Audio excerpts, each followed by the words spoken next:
Some Assembly Required is about matters of the heart and the head. Winnie the Pooh is one of fiction's best loved characters.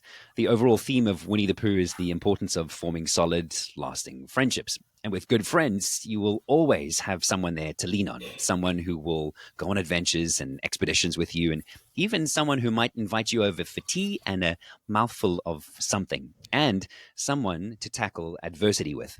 How can we then be more like Winnie the Pooh, I wondered, and establish really strong relationships? And I figured we could ask Shelley Lewin. Thank you for being here, Shelley. Oh, it's such a pleasure. Thank you, Siobhan. Only a I'm pleasure. looking forward to this conversation. Thank you. Yes, I suppose there's not necessarily a common association for us to try and be much like Winnie the Pooh, but would you agree with me that so much of his story has to do with really strong relationships that he can depend on every other character in the Hundred Acre Absolutely. Woods? 100%. Absolutely. And I think that that is an integral part of being human is we are social beings and we are psycho, biological, energetic and social beings. And that social aspect is a huge part of our resilience and well-being. Now, Shelley, you're a certified SACAP counselor, an International Coach Federation member, and accredited professional certified coach, a Psych K master facilitator, Neurozone facilitator, an Enneagram certified coach, and a neuro linguistic programming practitioner. But prior to racking up all of these accreditations, you worked as an international model in the fashion and beauty industry for a good couple of years. How did you go from that to this? I really enjoyed my work when I was young, and that was a lifetime ago. And it was a really wonderful lifestyle and to travel and explore. I lived and probably 20 countries working and traveling, 3-month contracts at a time. And then what happened was I really started to realize at some point when directors would say to me, I would make a suggestion, and the director would say to me, "We're not paying you for your opinion. We're paying you to smile. Please just be aware of that." And I started to realize, oh my goodness me, my thoughts and what I have to say are really irrelevant. And in this industry, if I say in this industry, well, that's kind of how it's going to be if I continue in this. And I thought, you know what, I actually wanted more. So my soul felt like, yes, it's lucrative, but it's not meaningful enough for me. So although it ticked the boxes in some aspects, in other aspects it was completely neglecting. And so I embarked on many different things, actually, studying many different things, trying to figure out what it was that I was going to grow, what do I want to be when I grow up. And so I tried many different things and thought one day I'm going to have to call it a day and move to something. And I stumbled across Lifeline, which is counseling. It's a telephone number that you call, and where if you're in trouble and there's someone to pick up the phone. And I just attended their free training that they did. And I completely fell in love with the counseling and the training. And that was for me when I realized this is the work that I want to do next. And then I embarked on my professional studies after that.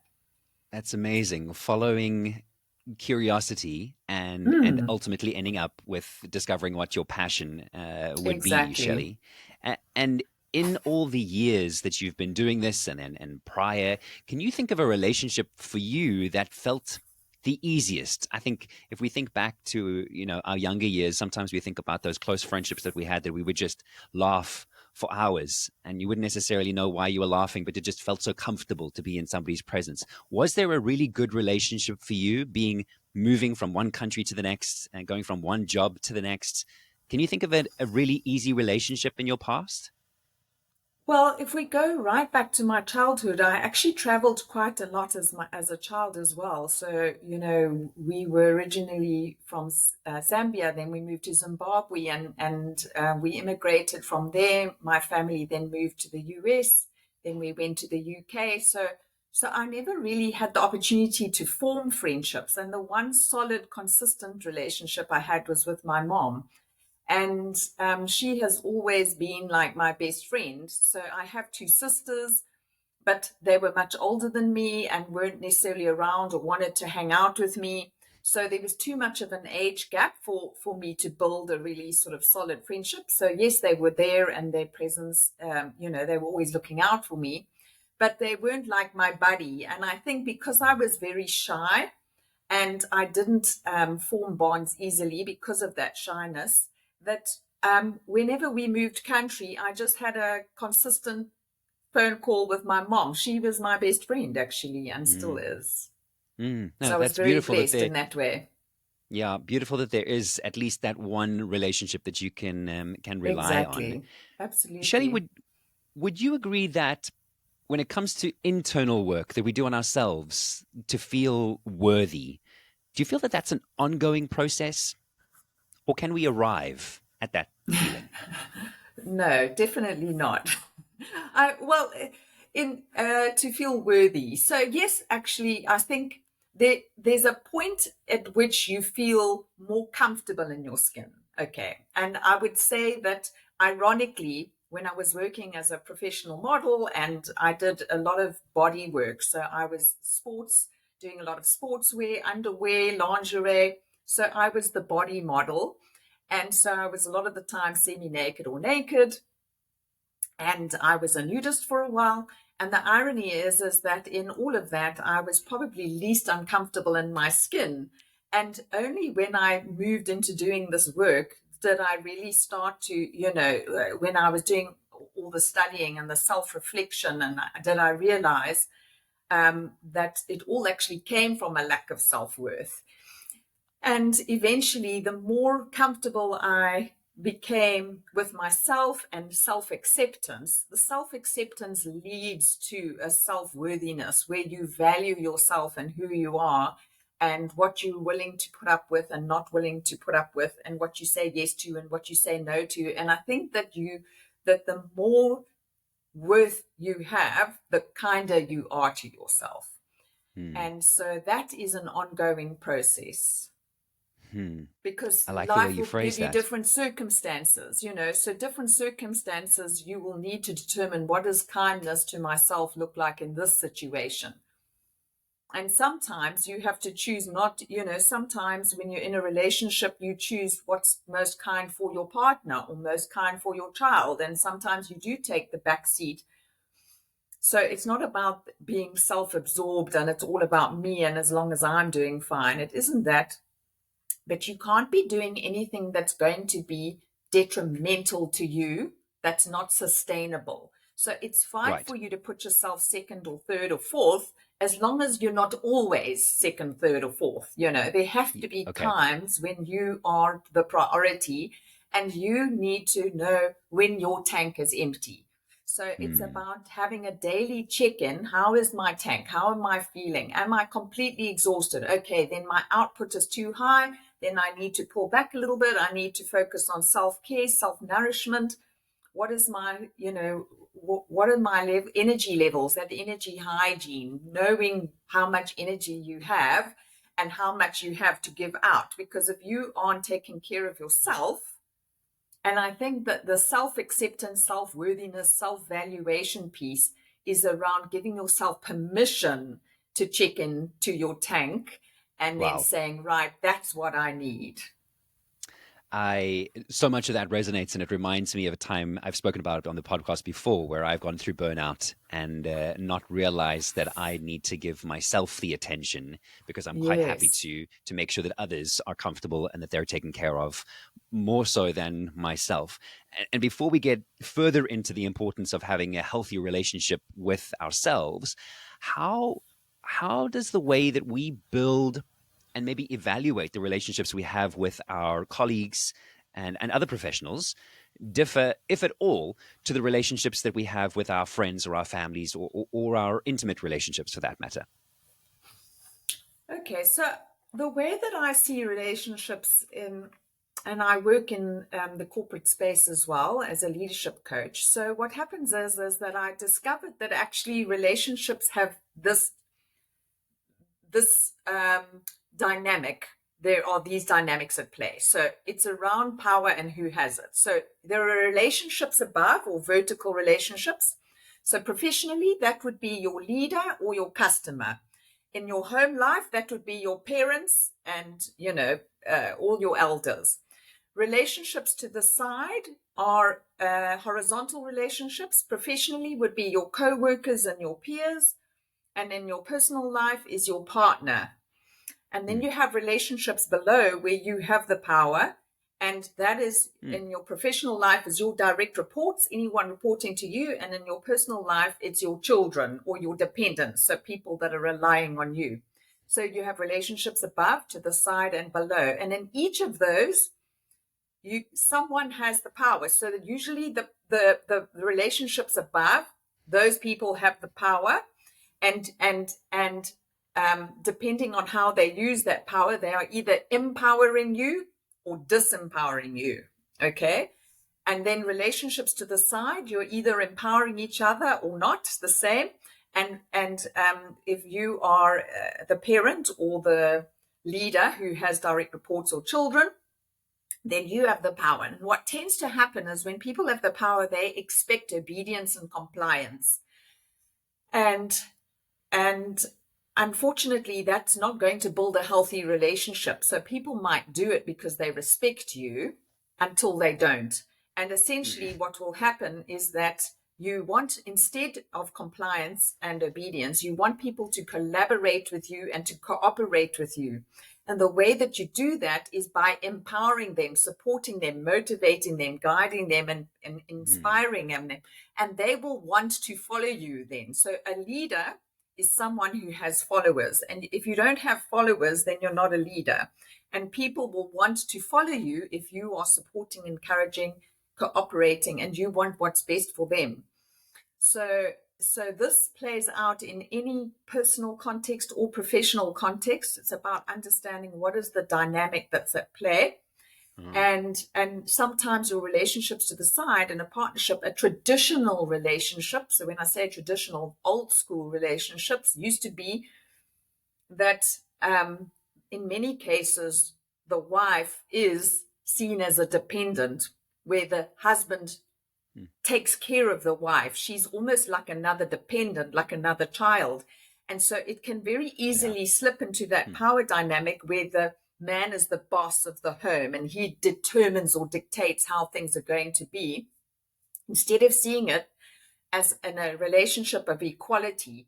So if it's a relationship to the side, it has to be treated as a relationship where we are equal opposites. And as an equal and opposite, I treat you with care and your opinion matters, and it's mutual regard. Not I'm the boss and I decide and you do what I say because I'm wearing the pants and I pay here, I hear you.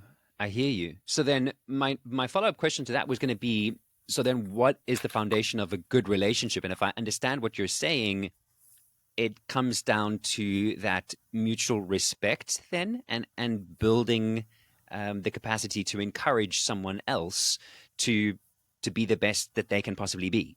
100%. So I would say that it's a good relationship is a healthy relationship, and it's a quality relationship where both people can thrive. That to me is how I would determine. So a relationship should be a springboard or a catalyst for you to become the best version of yourself. And if it isn't allowing that, if it isn't encouraging that or supporting that, it's not a healthy relationship. Right. Okay. So then if we move then to being able to establish said healthy relationship, we may have to talk a bit about shifting mindsets and then changing perspectives on things. As you say, traditional relationships or relationships of years gone by, a man leading the house for argument's sake. But now for us to get to building a solid foundation for any relationship, we may then need to create new habits and potentially embed some different patterns for people listening to this to understand how that behavior needs to be changed.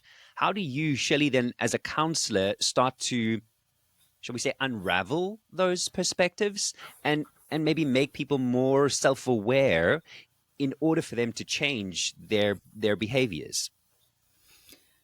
So when I work with couples, in the first session, what I do is, I'm a relationship coach. So I just want to make the distinction between a relationship therapist and a relationship coach. Okay. So a relationship therapist is predominantly looking at pathology, what's wrong, and we look to the past. And, how dark is the hole? How deep is the hole? Who put the hole there? Who's responsible? And you spend a lot of time exploring the problem in the past. A relationship coach is looking at things from the present and the future perspective. So you're looking at the solution in the future. What is this preferred future, this desired reality that you'd like to have as a couple? So in this desired reality where we are working as a team and we're a powerful partnership, what does that look like? And if this is where we are now, what is the change that needs to happen to get us moving forward in that direction? Okay. Right. And Yeah. so what happens is I will, when I see a couple, the first session, I ask them to describe what that preferred future looks like. What is that miracle relationship or miraculous, powerful partnership, the ultimate dream team? What does that look like? And each person gets to describe it, okay? And I will ask them if that is what your relationship, so you've each had a description, and I'd say, so can you rate that in terms of where you are now? So if that's 10 out of 10, that description, where would you say the relationship moves between at the moment? So what's the envelope of variation? And they will say, some will say, so let's say that one partner says it's between a 3 and a 6, and the other one says it's between a 4 and a 7. So already we have an idea of what we're working with here and how far away we are from that ideal scenario. Then I will say to the person, then each person, so what is it that gets you closer to 0? So what is the habits, the behaviors that your partner is demonstrating that pull you closer to 0? Because we want to stop doing those things. And what are the behaviors that pull you or will draw you closer to 10? So each person takes responsibility to stop doing the things that take you to 0 and to start doing the things that take you closer to 10. And so each person is doing two things, stopping something and starting something. And so essentially that already, then the next time that we meet, we reevaluate what is it that that has helped, what's working, what progress have you noticed?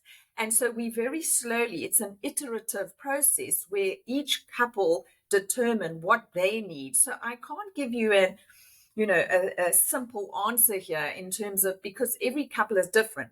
Having said that, obviously I've written a book now, Uncomplicated Love, which is a step-by-step guide for building a thriving relationship. And so what I did is that I did identify that after having doing this for many, many years, or like almost 17, 18 years now, that there are definitely themes and patterns that have come out when I'm working with couples, and there seems to be some very specific things. So, for example, I talk about relationships as being an art, a science, and a practice. So the art is compatibility. So we are more or less aligned and more or less compatible with someone, depending on who we are and what we need to thrive. Okay, so there's the art of compatibility. Then there's the science. The science is the science of intimacy and love, which is your attachment styles. And so each of us has an attachment style, either a secure attachment style or an insecure attachment style, and that is going to impact how we show up in a relationship. And you will either show up as someone who's needy and wants and needs reassurance consistently, or someone who is avoidant, which is like they dip their toe into intimacy. So they need space, they need independence and freedom. And then you have a secure attachment, which is someone who feels safe and comfortable in relationships. So so I'm always watching and listening for, is this a compatibility thing? Is this a attachment style thing? And then the last thing is the practices, and that is around partnership.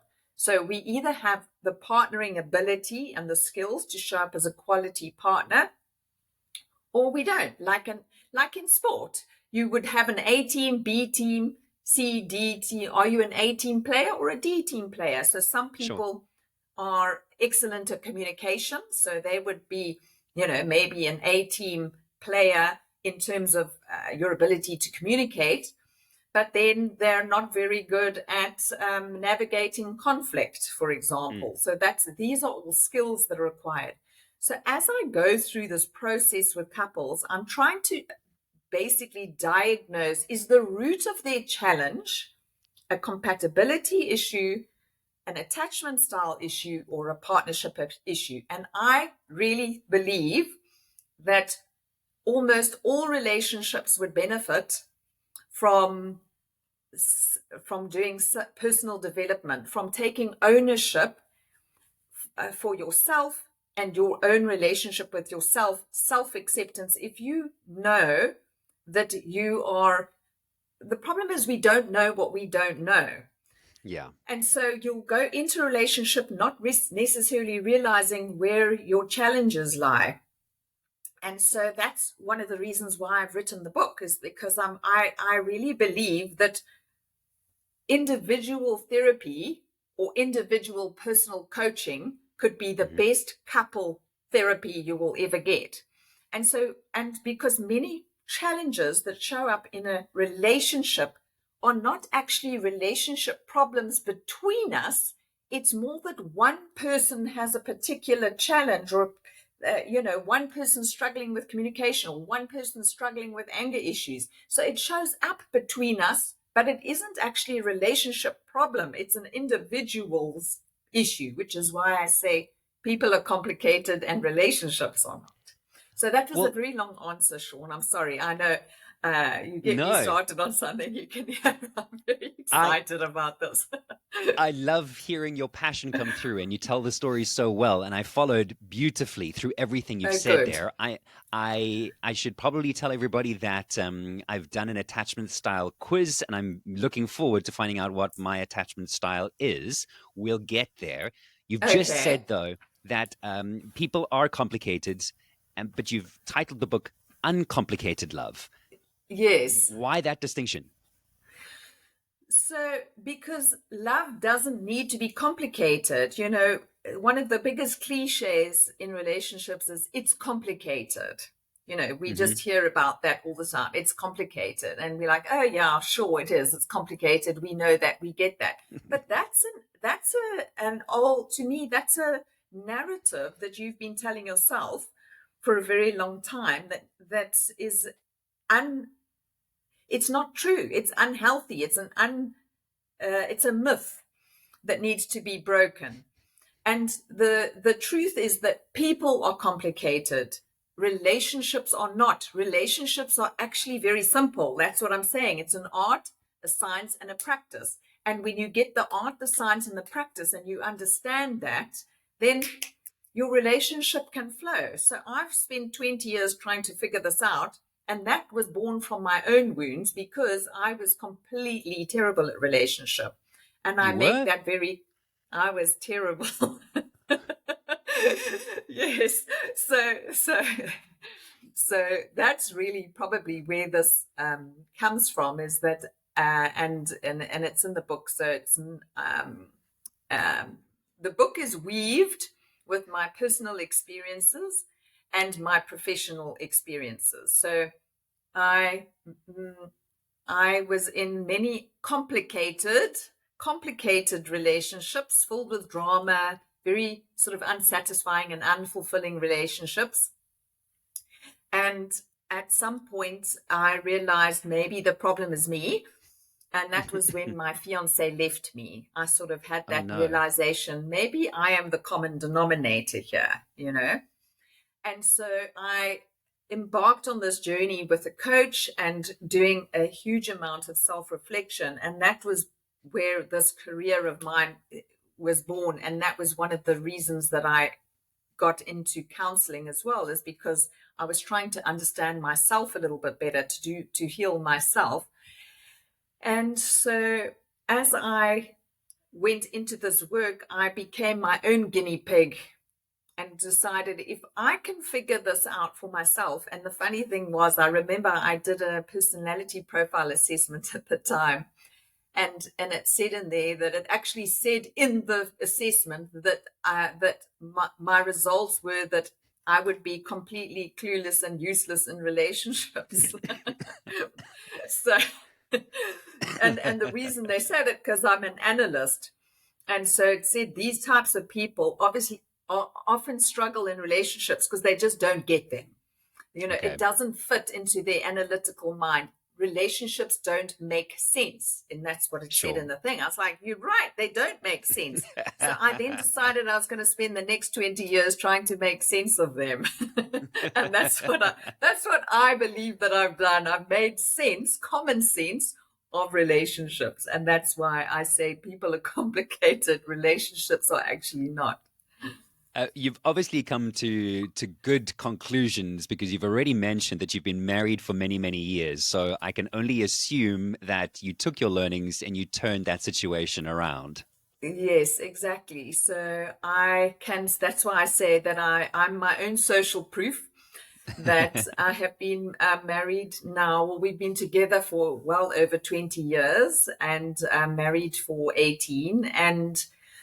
And we have a very solid foundation and a solid friendship and a really great marriage. And so not only was I applying the theories to myself, but also to my husband. He also wasn't potentially aware that I was using him as to experiment on, like let me, I would like read or learn something and then I would apply it to myself and to him and see, oh, that worked. Wow, that went better than I thought, and then I would share that with my clients. And so there's definitely, I would say, much more clarity for myself and confidence because I've not only applied it to myself, but to my clients over the years who have managed to develop healthy and respectful and fulfilling relationships. Yeah. I think a lot of what you've already said,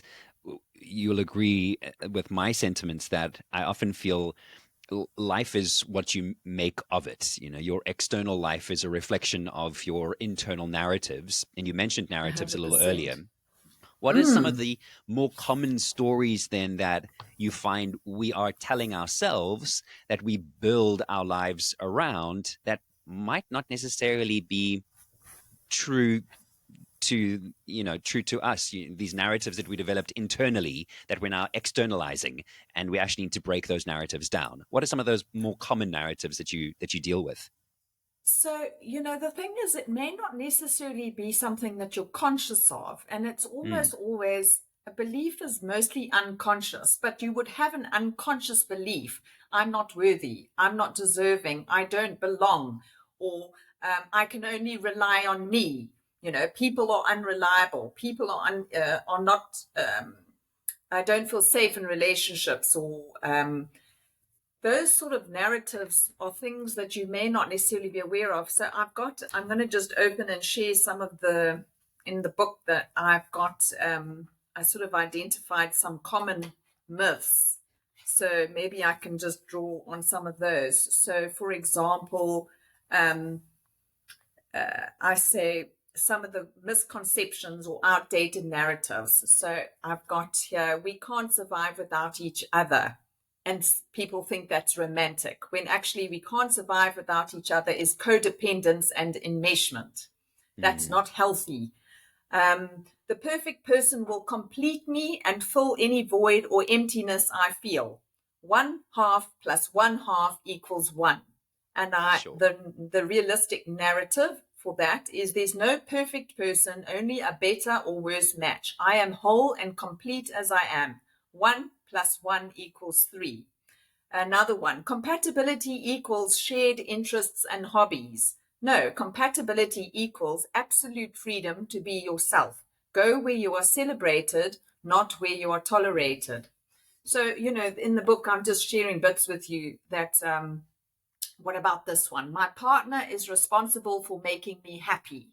Sure. Yeah. Realistic narrative. I'm responsible for creating a life that is meaningful and fulfilling to me.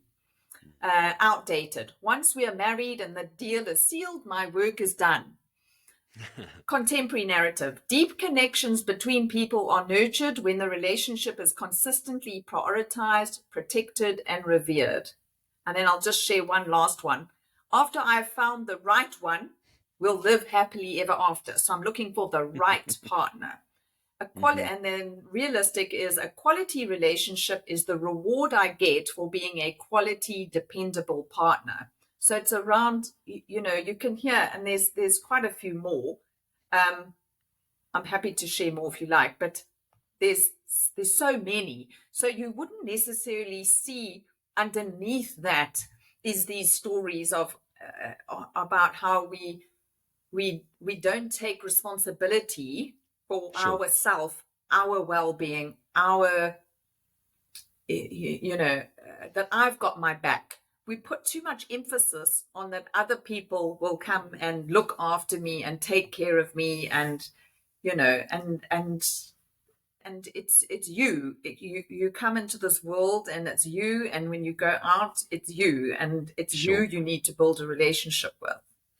And that brings me to two thoughts now. One with regards to attachment styles that may be developed around core beliefs. But the first thought was immediately that maybe the most important relationship we could ever have, and the relationship that should be the easiest, is the relationship with ourselves. And we spend so little 100%. Yeah. time investing in that relationship Absolutely. because, as Yes. you've just highlighted, we're expecting for other people to complete us, for other people to make us happy, for other situations to make our lives that much easier, when in actual fact, we need to do the deep work consistently Absolutely. in each different scenario, relearn how to interact and engage with the cards that are being dealt. Shelley, then on my first point that I was trying that I brought up now with regards to the narratives and the core beliefs, Mm. if attachment styles are such a big part of our relationships, how we engage, right? You referred to that as the science part Yes. of our relationships, and part of the book Uncomplicated Love. How what impact does that core belief have on developing an attachment style? Is there anything to say that they're connected in any way? So what happens is when you're a child, the first relationship that you will develop as a child is with your caregivers. And so either that experience will be one where you feel safe and you will associate close connections and bonding as something that makes you feel safe, okay?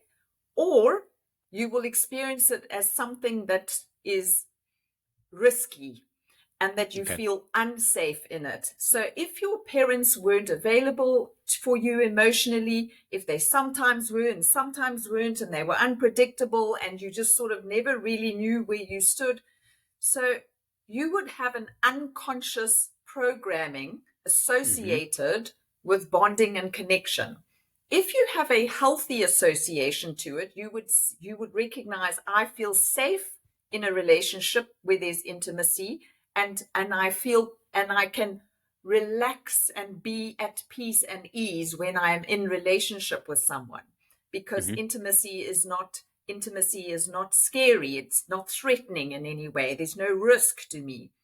And so that's secure attachment. But if you didn't have that experience, as a as you grow up and become an adult, it will kind of fork into one or two responses. The one is that you're permanently needing to feel safe, Mm-hmm. which is this anxious attachment. So anxious attachment is, I need my partner to keep telling me that I'm lovable, and that I'm, that they're not going anywhere, they're not going to abandon me, that they keep. So there's a clinginess, a neediness, which is codependence, enmeshment, entanglement. It's like, I need to merge with you to feel safe. Or you have the opposite response, which is that you distance yourself and you want more freedom and more independence. I can rely on me. I only rely on myself. Other people are unreliable. And so what that means is that you will be permanently wanting, because you're wired for connection, so you'll want the intimacy, but you will then, when you feel too close to someone, there'll be an unconscious threat that this is risky, so then you'll push back. So Okay. so it creates this almost like the person who's in relationship with an avoidant, when they're all in and then they suddenly disappear, then they're all in and then they disappear. And so that is an avoidant. So the one prioritizes freedom and independence. If it's insecure, that's avoidant, or safety and closeness. And those are the two responses that you would have. And so, Sean, I can tell you that you landed square in the middle with the score, which was secure. So Oh, really? yes, so you do not have a insecure attachment style that you need to be worried about. Wonderful. I was listening Yes. to how you were describing those things, and I was like, okay, I can see some of my behaviors potentially in what you're describing. And the first thing that came to mind was a friend of mine that used to describe me as an onion, because he felt like he had to really peel off all of the layers to get to the deep core of what I enjoyed and feel, capable of sharing, and really let myself be myself. Yes. So Okay. I So was, it takes I, you a while to build the intimacy. So you I think you so. really need to trust completely before you surrender into that relationship, where that vulnerability is a big piece here. So when it comes to attachment styles, the thing that each individual needs to do is have capacity for vulnerability. So Okay. you can hear that if you are someone who is avoidant, you have very little capacity for vulnerability. You don't want to feel vulnerable. You don't want to put yourself, it's too risky. So you have very little capacity. Whereas if you are anxious, you're willing to be vulnerable, you're willing to take the risk, because you really need someone to tell you all the time how amazing you are or how lovable you are. So it's around capacity for intimacy, and that's vulnerability. And that's why vulnerability is, and there are many profound people, Brené Brown and loads of people Mm. that have written and spoken so much about vulnerability as is not a weakness, it's a strength. Yep. Yep. And Brené, in fact, I remember an interview she did a while back where she mentions much similar to what you were saying earlier about partnership, and how some people feel that the other person is going to complete them. Like, my half plus the other half makes a whole. Yes, And yes, she versus speaks very one much plus about. one Yes, equals and she three. speaks Yeah. very much about, if you walk into the room and your capacity is only at 20%, then I'm stepping in and I go, cool, I've got 80, don't worry, I'll carry us through this. And Yes, that's how we make the yes. 100%. But if we're both only at 20 and we can't make up the 100, we need to sit down and decide, how exactly are we going to get ourselves to be that 100%, and to get through whatever the situation is. And I like that explanation very much. And as you quite rightly say, from a capacity building standpoint and understanding what you're capable of handling in any one situation does set you up for handling your relationship well.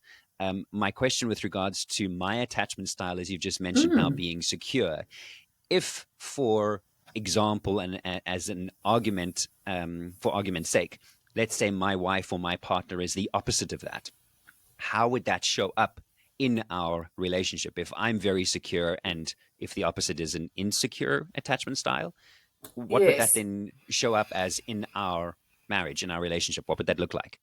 So So what's quite common is that you will have an anxious and avoidant are actually often attracted to each other, and that's often defined by power struggles. So if there's a lot of power struggles in the relationship, then we know that we're definitely working with insecure attachment. That's one of the Okay. ways in which I recognize it. But if you are, so that might be less so in the case where one person has a secure attachment, and it's often just around the person who's insecure, depending on which insecure attachment style they have. So that, remember, the one is that they're trying to avoid intimacy, and the other one is needing it all the time. And Hmm. so it will show up in different ways. But I do think that it's quite interesting how. So I have this visual, Vesica Pisces. I don't know if you're aware of that Venn diagram with two circles that overlap with a little space in between. And so I use that image, and in fact, it's an image that I use consistently throughout the book. So I'm just going to show it. This is the image I'm referring to. Right. Me, us, And you. so there's a circle which is me, a circle which is you, and then there's the space in the middle which is the us space.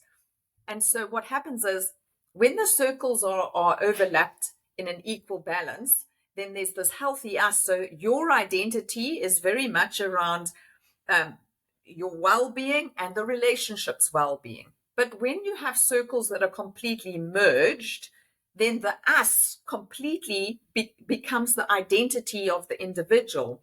So I I'm see. listening for how that person communicates. Do they see themselves as separate, or do they see the relationship as part of their identity?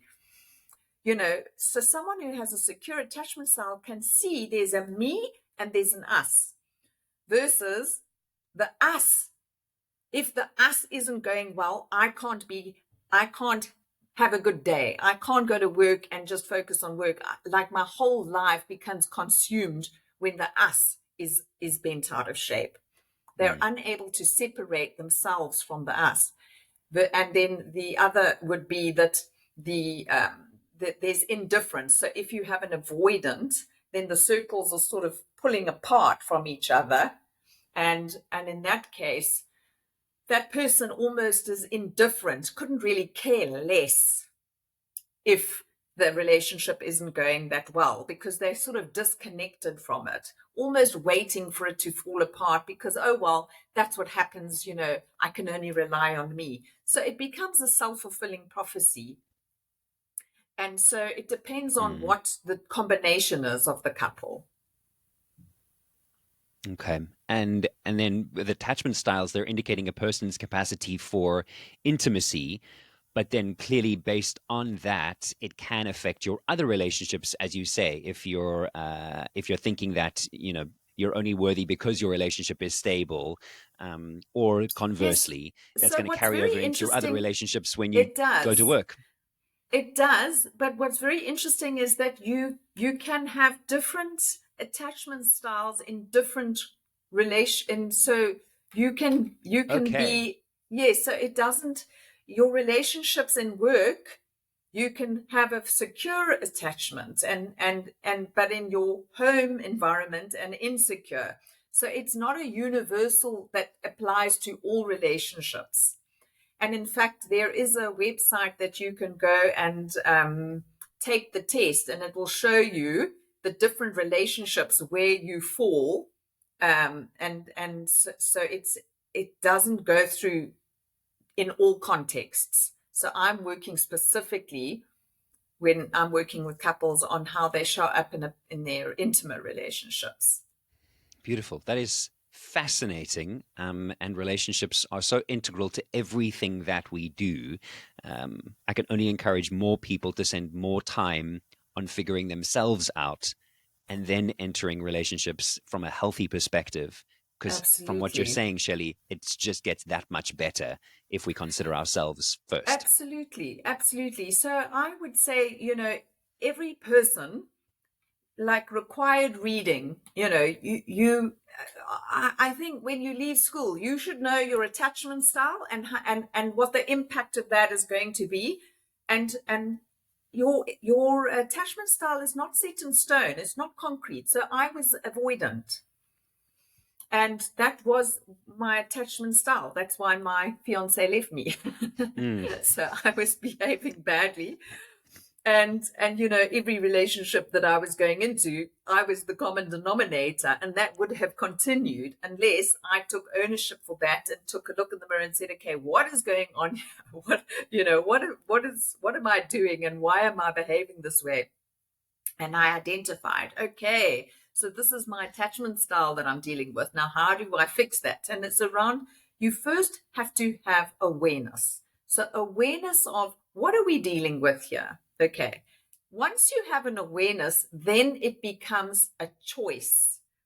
So, when you're not aware, when you don't know that you don't know, you can't choose something different because it just falls, it's not on your radar. So you don't even know that you're doing something wrong. But when you are aware, then you have choice about what you're going to do next time. And then you can, with choice, then you can practice. So you can choose, instead of running away or instead of following the person, like you don't leave me, you're not leaving, I'm locking the door, you're not going anywhere. Like you choose a different behavior and a different response in that moment, and you keep choosing a different one and you keep choosing a different one. And then with practice, you get to mastery. So my sort of pathway for any shift is first awareness, then choice, then practice, then mastery. And so the awareness piece, that is a big part of what this book is all about, actually, is that I do believe it should be required reading, because, and that was what someone else said to me that read it recently, and that was the feedback they gave to me. And that's probably the best compliment that I've ever had. And this person, he's a coach, and he said, this should be required reading because there's so much that I didn't know that I didn't know. Yeah. And so I was like, well, exactly. Is it a surprise then why we have such complicated relationships? Or so to say, complicated relationships when they could be uncomplicated.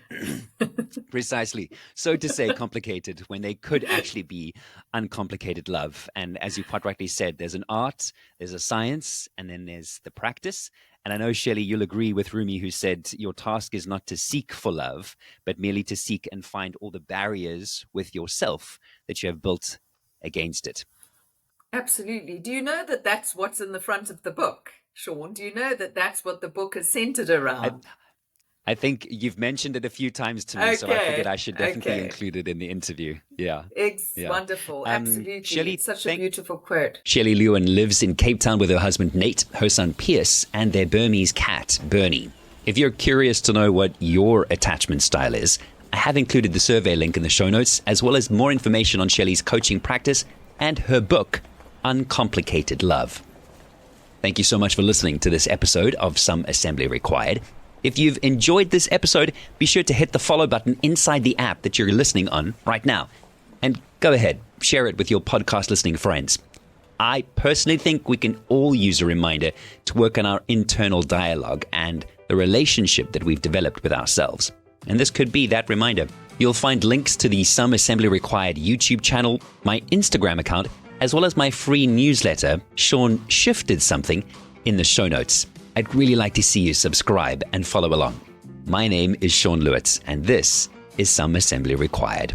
See you soon.